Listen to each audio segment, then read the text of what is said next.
नमस्कार दोस्तों, स्वागत है आपका द ग्राउंड रिपोर्ट में। मैं हूं समीर आत्मज मिश्र। बिहार विधानसभा चुनाव जैसे जैसे नजदीक आ रहे हैं वहां राजनीतिक गतिविधियां बढ़ती चली जा रही हैं। अभी तो पूरा हंगामा मचा हुआ है SIR को लेकर, यानी स्पेशल इंटेंसिव रिवीजन, जो चुनाव आयोग मतदाता सूची के गहन पुनरीक्षण का काम कर रहा है। 28 जुलाई को सुप्रीम कोर्ट में सुनाई है उसकी। लेकिन इधर बीच जिस तरीके से राजनीतिक दलों के बीच खिचड़ी पक रही है, उसको देखते हुए ये लग रहा है कि अब चुनाव का परिणाम किधर जाएगा या चुनाव किस दिशा में जा रहा है, काफी कुछ वो तय होने लगा है। ऐसा इसलिए क्योंकि राजनीतिक दलों में और खास तौर पर गठबंधन के भीतर, दोनों गठबंधन की बात मैं कर रहा हूं, इंडिया गठबंधन भी और NDA गठबंधन भी, उसमें आपस का जो मेल जोल है, तालमेल है, वो ये दिखा रहा है कि गठबंधन कौन सा मजबूत है, किस गठबंधन को चुनाव जीतने की उम्मीद दिखाई पड़ रही है और किस गठबंधन में चुनाव जीतने की उम्मीद कम दिख रही है। सबसे महत्वपूर्ण बात तो यह है कि विधानसभा में जिस तरीके से अभी पिछले दिनों हुआ, और यह माना जा रहा है कि उसमें डिप्टी चीफ मिनिस्टर सम्राट चौधरी ने जिस तरीके से लालू यादव के परिवार पर और खुद उन पर हमला बोला है, उसने भारतीय जनता पार्टी को काफी पीछे कर दिया है।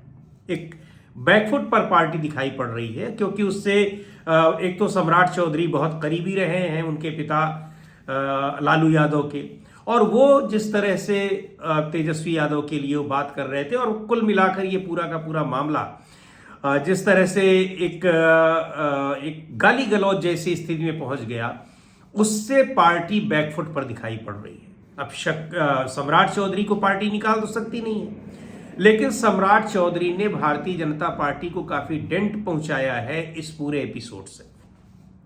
दूसरी बात यह है कि जो SIR हो रहा है, SIR को लेकर NDA गठबंधन के भीतर भी जबरदस्त खलबली मची हुई है। अब गिरधारी यादव, हालांकि उनको पार्टी ने नोटिस दिया हुआ है, लेकिन गिरधारी यादव हैं, उसके अलावा विधायक हैं, कई और भी नेता हैं, ये सब लोग लगातार विरोध कर रहे हैं SIR का, और सबको आशंका है कि इससे नुकसान होने जा रहा है। चुनाव आयोग स्पष्ट तरीके से कह चुका है कि 60 लाख से ज्यादा लोग बाहर होने हैं वोटर लिस्ट से।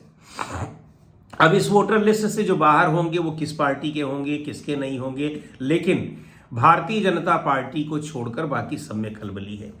एक महत्वपूर्ण घटनाक्रम देखने को मिल रहा है कि नीतीश सरकार के खिलाफ, और खासतौर पर नीतीश कुमार के खिलाफ, जिस तरह से चिराग पासवान, दोनों ही NDA गठबंधन में है, एक केंद्र में सहयोगी है और राज्य में भी सहयोगी है, राज्य में तो सरकार ही चल रही है, और चिराग पासवान केंद्र में सहयोगी हैं, यहां पर वो सहयोगी नहीं, उनके पास विधायक नहीं है, लेकिन केंद्र में वो मंत्री हैं, खुद मंत्री हैं। पर जिस तरीके से वो नीतीश कुमार के खिलाफ और बिहार की NDA सरकार के खिलाफ हमला बोले हुए हैं, उससे बहुत सारे राजनीतिक संकेत मिल रहे हैं। क्यों? उस कारण क्या है? विपक्ष हमलावर है, जाहिर सी बात है। वहां कानून व्यवस्था की स्थिति जिस तरह से है, अभी होमगार्ड की एक महिला के साथ वो बीमार अवस्था में एम्बुलेंस में उसके साथ जिस तरीके से जो कुछ भी हुआ है, बर्ताव हुआ है, और जिस तरह से महिला होमगार्ड के साथ, एक ट्रेनी होमगार्ड के साथ चलती एम्बुलेंस में रेप हुआ है, उस घटना पर शर्मिंदगी जाहिर की है। और चिराग पासवान ने कहा है कि मुझे शर्म आती है कि इस सरकार का मैं हिस्सा हूं, यानी NDA का हिस्सा है वो। इससे पहले भी कई मुद्दों पर कानून व्यवस्था को लेकर वो सरकार को घेर चुके हैं।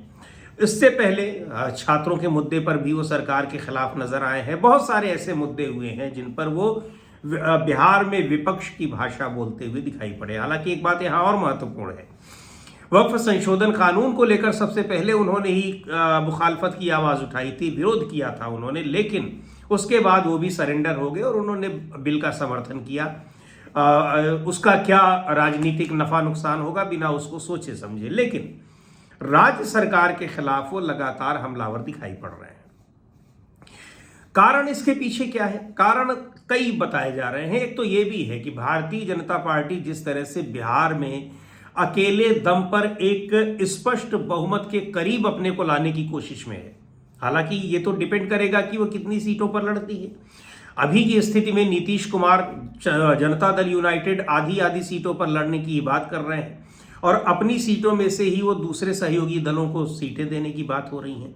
इस स्थिति में तो अपने दम पर बहुमत पाना ना तो जेडीयू के लिए आसान होगा, आसान क्या, संभव ही नहीं होगा, और ना ही भारतीय जनता पार्टी के लिए।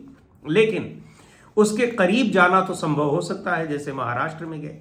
और कहा यह जा रहा है, अब उसमें सच्चाई कितनी है, लेकिन जो विपक्ष का आरोप है वो कहा जा रहा है कि जो एसआईआर हो रही है चुनाव आयोग की मदद से, वो उसी रास्ते की ओर बढ़ने की कोशिश है। तो अगर ऐसा होता है, चिराग पासवान कई बार घोषणा कर चुके हैं कि वो सभी सीटों पर लड़ने की तैयारी कर रहे हैं। पिछली बार भी वो 137 सीटों पर लड़े थे। तो अगर पिछले बार के उनके परफॉर्मेंस को देखा जाए, और प्रधानमंत्री नरेंद्र मोदी से अपनी करीबी को बार बार बताते रहते हैं कि वो उनके हनुमान हैं। पिछली बार जो चुनाव, अगर मान लीजिए कि चिराग पासवान वास्तव में अकेले चुनाव लड़ने की तैयारी में है, जिस तरह से हमलावर हैं राज्य सरकार के खिलाफ, वो साफ दिखाई पड़ रहा है कि कुछ उस दिशा में वो बढ़ रहे हैं। कह भी चुके हैं कि हमारी तैयारी है। अगर वो अकेले चुनाव लड़ते हैं तो इसका मतलब पूर्ण सहमति होगी इसमें भारतीय जनता पार्टी की बैकडोर से, क्योंकि उनका अकेले चुनाव लड़ना ये भारतीय जनता पार्टी को तो फायदा पहुंचाने वाला है, लेकिन नीतीश कुमार की पार्टी को नुकसान पहुंचाने वाला है। अगर पिछले विधानसभा चुनाव की हम बात करें तो पिछले विधानसभा चुनाव में भारतीय जनता पार्टी को 21 सीटों का फायदा पहुंचाया था। 74 सीटें भारतीय जनता पार्टी को मिली थी, उसके पहले उसके पास 53 सीटें थी। तो 21 सीटें फायदा हुए। 137 सीटों पर चिराग पासवान चुनाव लड़े, उन्होंने अपनी पार्टी के लोगों को उतारा। उम्मीदवार एक ही उनका जीता, लेकिन 9 सीटों पर वो सेकंड पोल उन्होंने किया। पर जनता दल यूनाइटेड के कई कैंडिडेट्स को हराने में उनकी महत्वपूर्ण भूमिका रही। कहीं कोई 5,000 से हारा, 10,000 से हारा, और वो सारे वोट ऐसा माना जाता है कि चिराग पासवान के थे। अभी हम बिहार गए भी हैं, घूम कर आए हैं, वहां भी कई लोग ये बात कह रहे थे कि उस वजह से चिराग पासवान के अकेले मैदान में उतरने से वोट कट गए और जेडीयू के बहुत सारे उम्मीदवार उसमें चुनाव हार गए। तो भारतीय जनता पार्टी को तो 21 सीटों का फायदा हो गया, लेकिन जनता दल यूनाइटेड को, यानी नीतीश कुमार को, और ये सारे लोग एक साथ लड़ रहे थे, एनडीए के साथ चुनाव लड़ा था, एनडीए गठबंधन में ही नीतीश कुमार ने, नीतीश कुमार की पार्टी को 28 सीटों का नुकसान हो गया। नीतीश कुमार को महज 43 सीटें मिली, जबकि उसके पहले उनके पास 71 सीटें थी। तो ये जो उनका नुकसान, और हुआ क्या कि नीतीश कुमार की पार्टी यानी जनता दल यूनाइटेड, जहां 2015 में दूसरे नंबर की पार्टी थी आरजेडी के बाद, और भारतीय जनता पार्टी उसके बाद वो 2020 के चुनाव में तीसरे नंबर की पार्टी बन गई। दूसरे नंबर की पार्टी बन गई भारतीय जनता पार्टी। नंबर 1 पर आरजेडी ही रही 75 सीटों के साथ। तो इसके पीछे जो सबसे बड़ा कारण बताया जाता है वो चिराग पासवान का अलग चुनाव लड़ना। और अब एक बार फिर अगर वो चुनाव अलग लड़ने की तैयारी कर रहे हैं चिराग पासवान, तो उससे ये साफ समझा जा सकता है कि इसमें मौन स्वीकृति भारतीय जनता पार्टी की है, या यूं कहा जाए कि भारतीय जनता पार्टी जानबूझकर चिराग पासवान को अकेले चुनाव लड़वाना चाह रही है, ताकि चिराग पासवान को तो एडजस्ट कर ही लेगी लोग संसद, ये केंद्र में तो एडजस्टमेंट उनका हुआ ही है। बाएं बकरे अगर 2-4 विधायक जीत गए तो बहुत अच्छी बात, नहीं जीते तब भी कोई दिक्कत नहीं है, तो अभी भी नहीं, एक विधायक जीते ही थे उनके।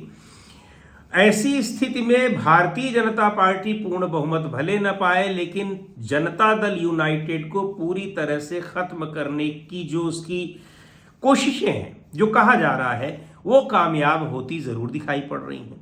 पूर्ण बहुमत किसी को नहीं मिलता है और केंद्र में एनडीए सरकार बनी रहती है, तो कभी भी वहां राष्ट्रपति शासन लगाकर दोबारा चुनाव कराए जा सकते हैं। उस स्थिति में आगे क्या होगा, इसमें फिर एक कुछ न कुछ बार्गेनिंग चिराग पासवान के साथ केंद्र सरकार की हो ही रही होगी, भारतीय जनता पार्टी की। लेकिन अल्टीमेटली इसका नुकसान जो होना है वो होना है नीतीश कुमार को, ये साफ दिखाई पड़ रहा है। अच्छा, दूसरी बात, चिराग पासवान बार बार अगर इस बात को कह रहे हैं कि अपनी राज्य सरकार के खिलाफ जा रहे हैं, उसकी आलोचना कर रहे हैं, उनको शर्म आ रही है, इसका एक और भी एक कारण देखा जा रहा है कि चूंकि रामविलास पासवान जो उनके पिता थे, दिवंगत रामविलास पासवान, बहुत बड़े राजनीतिक मौसम विज्ञानी समझे जाते थे वो। ऐसा कहा जा रहा है कि चिराग पासवान भी मौसम विज्ञानी है। अभी वो गठबंधन बदलते बदलते नहीं बदलते हैं। अभी लोकसभा चुनाव लड़ा और उनके फिर से 5 MP जीत कर चले आए। अब ये कहा जा रहा है कि चिराग पासवान गठबंधन बदल भी दें तो इसमें कोई बहुत हैरानी की बात नहीं होनी चाहिए, यानी वो NDA छोड़कर इंडिया गठबंधन के साथ भी आ सकते हैं। कुछ महीने पहले तेजस्वी यादव के साथ उनकी मुलाकात भी हुई है। दूसरी बात यह है कि वो कह चुके हैं कि मैं बहुत गंभीरता के साथ चुनाव लड़ने आ रहा हूं और खुद भी चुनाव लड़ूंगा। ये बात भी उन्होंने कहा है, बिहार में बार बार ये जा रहे हैं। तो इन सारी चीजों के पीछे ये दिखाई पड़ रहा है कि SIR जिस तरह से चुनाव आयोग ने लागू किया चुनाव से ठीक पहले, उसको लेकर जबरदस्त नाराजगी बिहार में है। दूसरे, सम्राट चौधरी का ये विधानसभा में दिया गया बयान जो भारतीय जनता पार्टी को जबरदस्त डेंट पहुंचा रहा है। इन सब के बीच उनको ये महसूस हो रहा है कि शायद NDA का कुछ अच्छा होने वाला नहीं। NDA वहां पर यानी भारतीय जनता पार्टी, JDU, चिराग पासवान और हम, ये सारी पार्टियां मिलकर सरकार बनाने की स्थिति में ना पाए।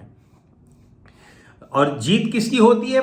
इंडिया गठबंधन सरकार बना पाता है, नहीं बना पाता है, लेकिन चूंकि पार्टियां इतनी हैं, कम से कम 4 पार्टियां तो ऐसी हैं जिनके पास बराबर बराबर सीटें आने की संभावना है, या किसी के पास कुछ कम, किसी के पास ज्यादा। तो एक दल को ना तो बहुमत मिलना है और बहुत मुश्किल है कि किसी एक गठबंधन को मिले, जो अभी की स्थितियां दिखाई पड़ रही हैं। इन परिस्थितियों में अगर चिराग पासवान पाला बदल रहे हैं तो उनको ये शायद आभास हो गया है कि NDA गठबंधन की बजाय इंडिया गठबंधन में आने से फायदा है।